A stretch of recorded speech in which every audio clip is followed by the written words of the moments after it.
Hi, everyone. It's Howard Gearhauser alongside my dad, Dr. Richard Gearhauser. In today's episode, we are going to talk about how to optimize your circadian rhythm. Now, for those of you that don't know what circadian rhythm is, essentially what circadian rhythm is showing us is that inside our brain and every cell in our body, there are internal clocks that help dictate when chemical reactions initiate. So essentially, depending on whether it's daytime or nighttime, different chemical reactions initiate and different processes are started. So getting this clock synced up is really important if you want your body to be orchestrated properly. Now, there are hundreds of thousands of chemical reactions per second in every cell in our body, and we have trillions of cells that make up our body. So this is a very complicated process. We'll go a little bit into the science, but more importantly, give you actionable steps to get your circadian rhythm dialed in. So Dad, can you elaborate a little bit more on the science of circadian rhythm? I'm sure there was some important things I left out there. Yes, well, the science is really exciting because it's really progressed over the last few years. The Nobel Prize was awarded to three American researchers that have worked out the little details of the circadian system where gene expression is stimulated, and that creates a clock protein, and that clock protein then has an action, as Howard mentioned, on the initiation of the release of a hormone or the building of a tissue, or all the myriad thousands and millions of things that happen in our bodies every second. So it's critically important for your health. The Nobel Prize is not something they give for speculation. This is hard science. This is something that is critically important for health. Unfortunately, it takes a lot of years for the basic science to filter into the practice of medicine. So I would say the average doctor, isn't even doing this in their own life, let alone telling their patients to do this, even though, affecting this in a natural way, this whole process, even though this is probably the biggest, or at least one of the biggest things they could do for their patient's health. So our circadian rhythm, I'm assuming, is kind of out of whack more because of our modern environments and the fact that we're more disconnected from nature and not doing things kind of the way our bodies are designed. Is that the big culprit here in terms of why we get our circadian rhythm thrown off? Well, it's interesting. A lot of the research on circadian rhythm was done in fruit flies. So, that told some mechanism because you can, knock out genes and see what effect it has if you have that gene or don't have that gene. So that's how they worked this out over the years, studying fruit flies. Well, humans have this exact same mechanism, nearly exact the same as a fruit fly, and so does almost all of life has this same mechanism. So this is a universal thing that is critically important, but it's not something that they have drugs for. But they're working on drugs. What's interesting, there is a drug that is FDA approved to reset your biologic clock. It's called Cycloset. It's FDA approved to treat type 2 diabetes.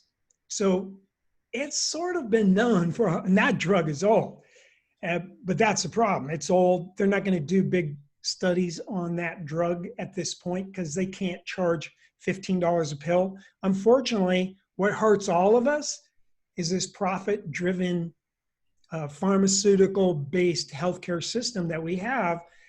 But because of the internet and because of physicians like me that go, hey, what is really at the root of our disease problem?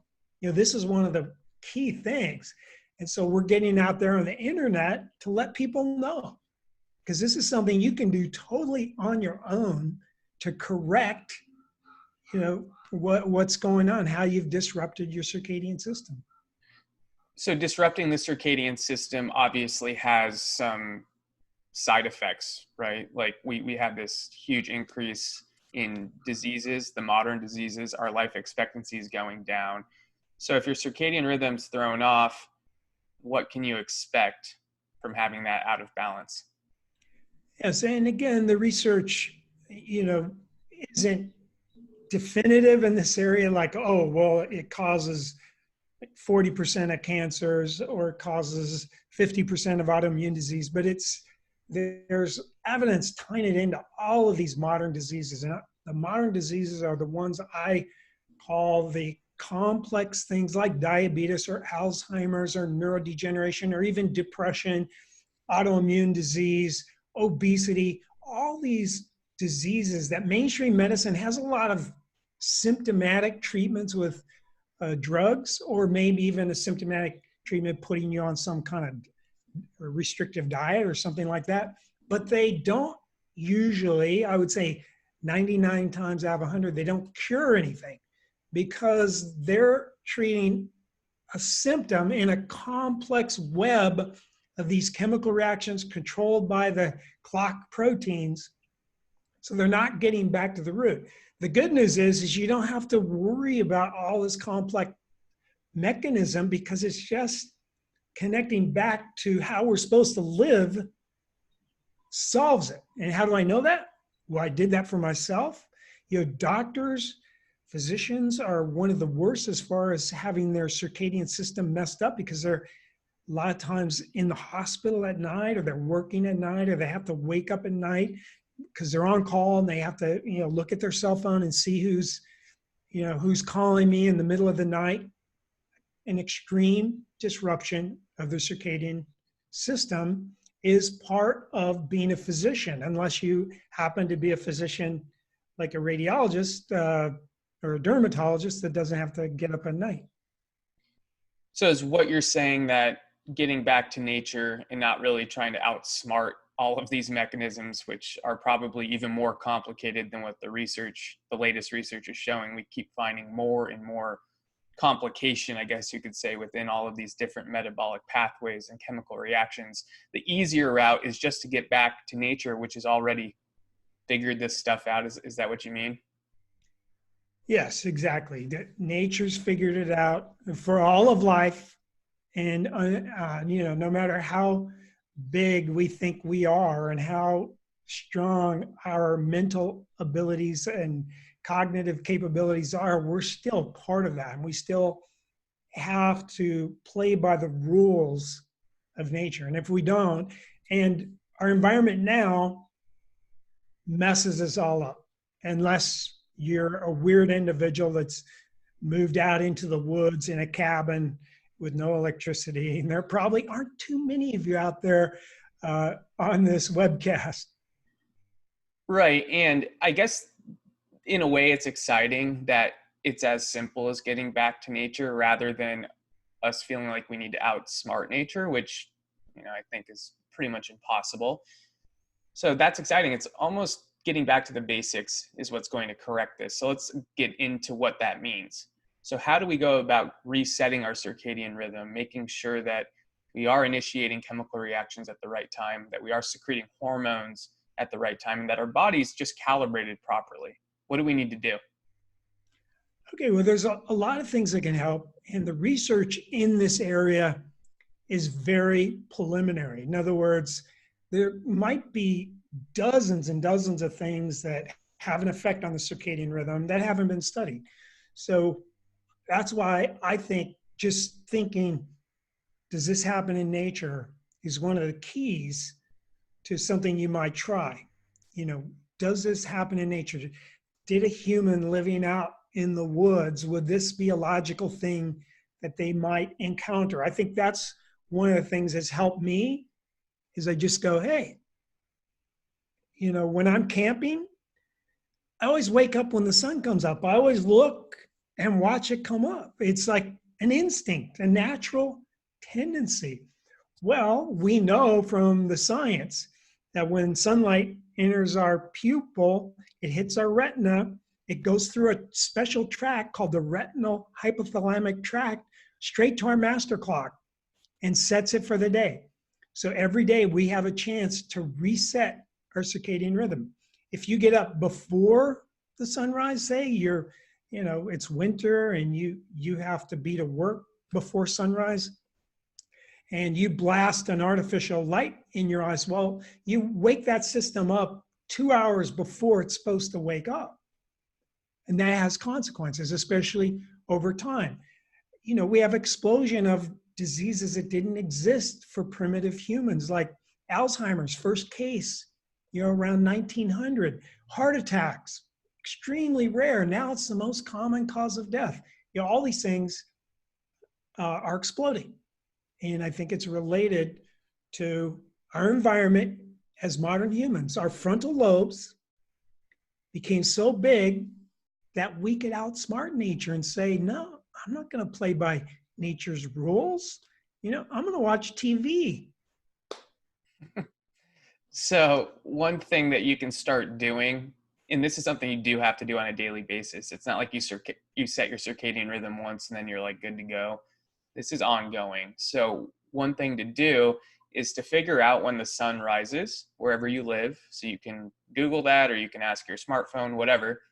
Find out the time it's going to rise, and then make sure that you're outside viewing the sunrise, because you'll get that light, into your retina. That'll set your master clock. Then your chemical reactions will be starting at the right times. Hormones will be secreting at the right times, and everything will be working properly.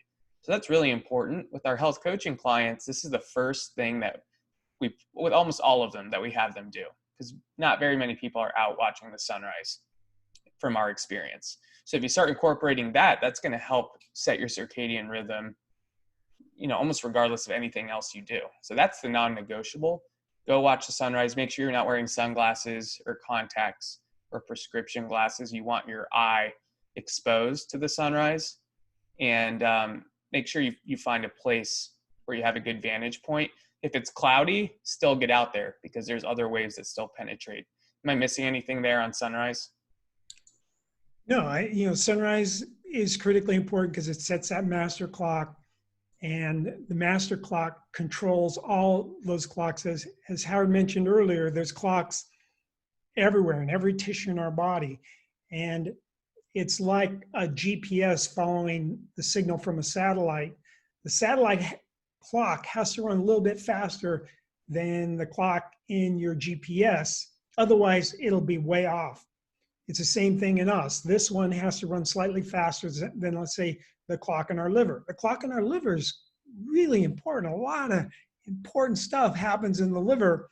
So you want these things synchronized properly. And again, if you have the artificial light as your first light, or you miss the sunrise because you slept in till 10 o'clock, then your clocks are going to be off for the day.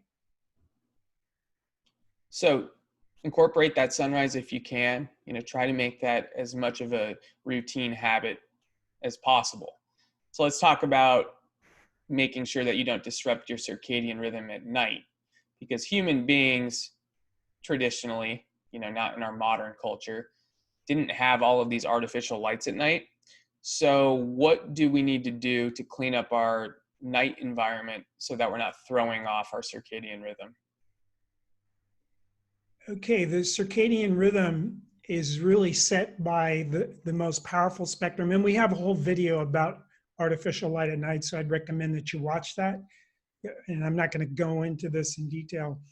But basically, if you just have the red and orange, like fire, that simulates fire, like a candle, or you could use lights that have the blue blocked out. Blue has the most power in the visual spectrum, and it's what sets the clock. So if you have blue blocking glasses, that's a way to go. Turn the lights off and use candles or a blue blocked light bulb.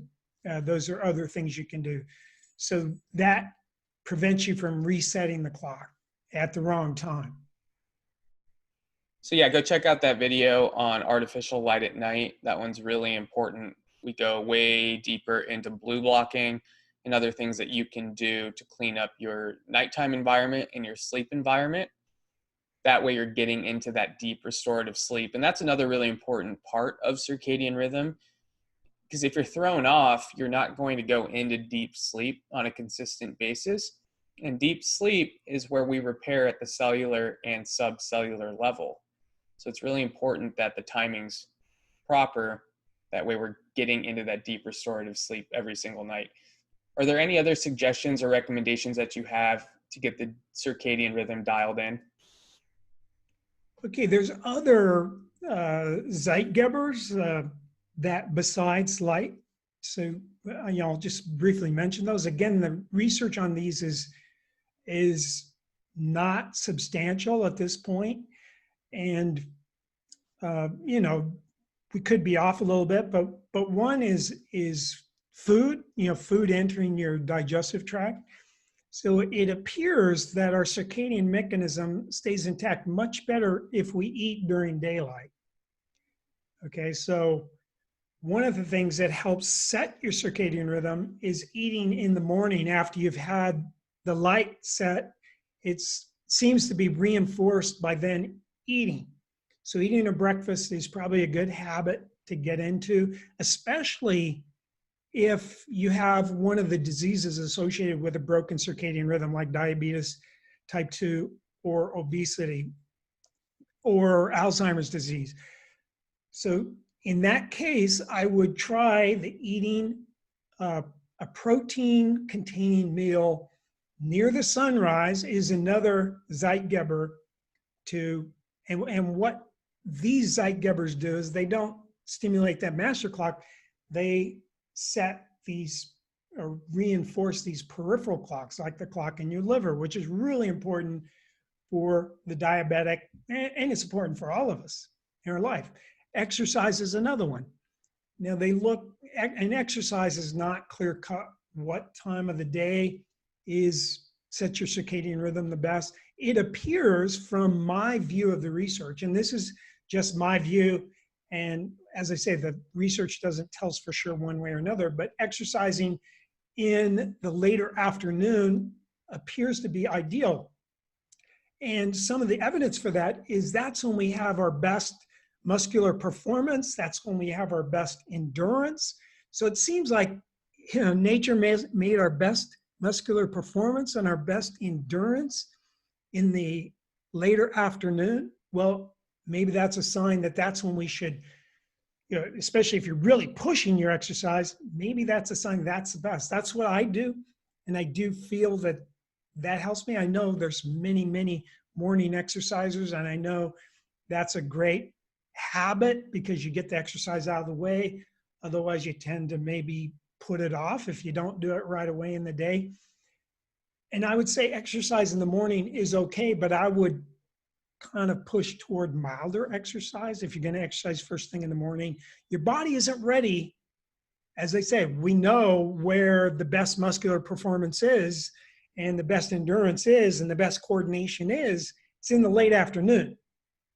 So you're not ready to push really, really hard first thing in the morning. So I would, if you do that, I would advise modifying your schedule, or at least try it. See if maybe you don't have more energy, you don't feel better. So food and exercise are two other things. Believe it or not, social connections play a role. And I believe this is one of the big things that throws us off is, we do all this stuff late at night socially. And, that could be a problem. Plus, if you're up at night doing a lot of social stuff late at night, you don't get enough sleep. That's another control of our circadian rhythm, is getting that 7 to 8 hours of sleep. It's kind of a vicious circle or a feedback loop where your circadian rhythm works best when you get 7 to 8 hours of sleep. And if you don't get it because you stayed up too late, so that's the other thing that helps your circadian rhythm, is have a schedule that you try to stick to most of the time. Go to bed around the same time. And I believe that should vary depending on the season, because if you live in a northern latitude, the sun comes up way, way earlier. So you need to go to bed earlier if you're going to get up for that sunrise. And that can be a problem if you live way the heck up north or south, and the sun's coming up at 4 a.m. That means you got to go to bed, at 8 p.m. and you may not like that. What I recommend for people who just can't do that is still see the sunrise and then later in the day take a nap. I believe that the hunter-gatherers took naps. Now, I can't go back in time and see, oh yeah, they took naps. But I see all these older cultures that aren't so saturated with all the new environmental exposures that we have, like, a little sleepy fishing village on the Mediterranean, guess what? That's what they do. Yeah, well, in Europe too, the siesta thing is pretty popular, where you take the whole afternoon off to just kind of rest. I don't know if their schedule is very dialed in from a circadian rhythm standpoint, because it does seem like they stay up pretty late. But I think if you're getting up for that morning sunrise and are okay with napping, that's a good way to do it.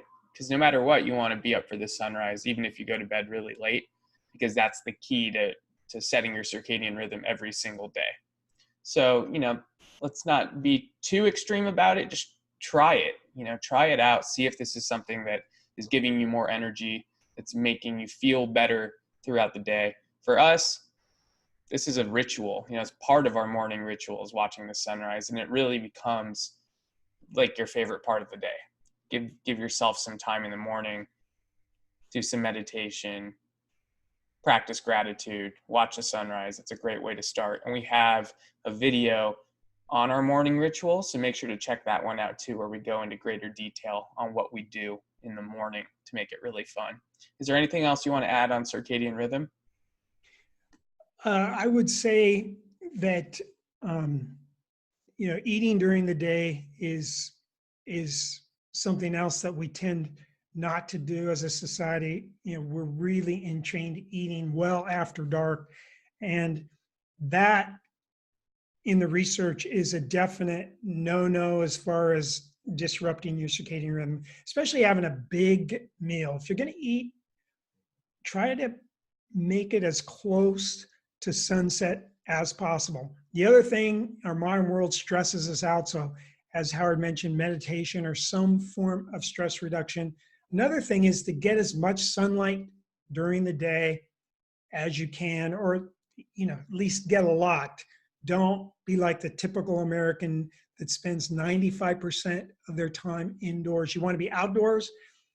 Being outdoors has multiple benefits. You can ground. They've shown that plants give off chemicals that reduce stress in us. In Japan, they have forest therapy, and it has multiple benefits. So who knows how many mechanisms there are out there in nature that might be good for us. So get out, into your backyard, or go to the park, or go to the river, or somewhere that has more nature than technology. Try to do that every day. Try to be outside in the sun with as much of your eyes and body exposed as you can, depending on the season. That's what's going to build your health. That's what is going to entrain your circadian rhythm further and further until you have it really dialed in, which is important because our environment is so opposed to the circadian rhythm of our ancestors. Exactly. So that's the big takeaway. And it's a common theme in all of the videos that we publish. Get out in nature. There's so many mechanisms that are going on that haven't even been discovered yet. So if you just get back to the basics, you don't need to worry about any of that. We'll do the research and we'll alert you when you need to know, but just go get out in nature and you'll feel great. Your health will be better. But just make sure when you're outside, like my dad mentioned, that you're not covered up, you're not lathered in sunscreen and wearing sunglasses and trying to hide from nature. It's not the same thing. You got to do it in a more primitive way. So get out in nature, follow these recommendations, and definitely go check out those other videos that we mentioned. We have so much content that we've put out because our mission is to help everyone optimize their body, mind, and spirit, and to have access to information for free. We're not holding anything back. If you are someone who wants a custom plan and wants us to take a deeper dive into your unique situation, I'll put a link up where you can learn more about our custom programs where we personalize everything to your situation. But if you don't want that, just do this stuff. Anything you want to add, Dad? No, I think that's good. I would encourage everyone, just try it. You become addicted to nature if you get out in it. And that's proven in science. When we're in the sun, it releases our internal opiate. Okay, beta endorphin gets released, and they've done studies in animals. They expose them to sunlight, and then they take them away from the sunlight. They go into withdrawal as if they've been on heroin. Is that a sign that nature has hardwired into us? You need to be out in the sun. And when you are, and then you miss it, you're going to go through heroin withdrawal or the equivalent of. And I've noticed that with my puppy, Leah. I'll take her outside and then she's itching to go outside constantly. She's just staring out the window. So dogs get it. Animals get it. Human beings are trying to outsmart it, but we need to follow that animal instinct too. So get your butt outside, go have some fun out there, and just make it something that you really enjoy. That's the way to do this long term, and that's the way to sustain this. So we will see you guys on the next episode. If you like this, make sure you share it with someone you love, and we'll talk to you soon.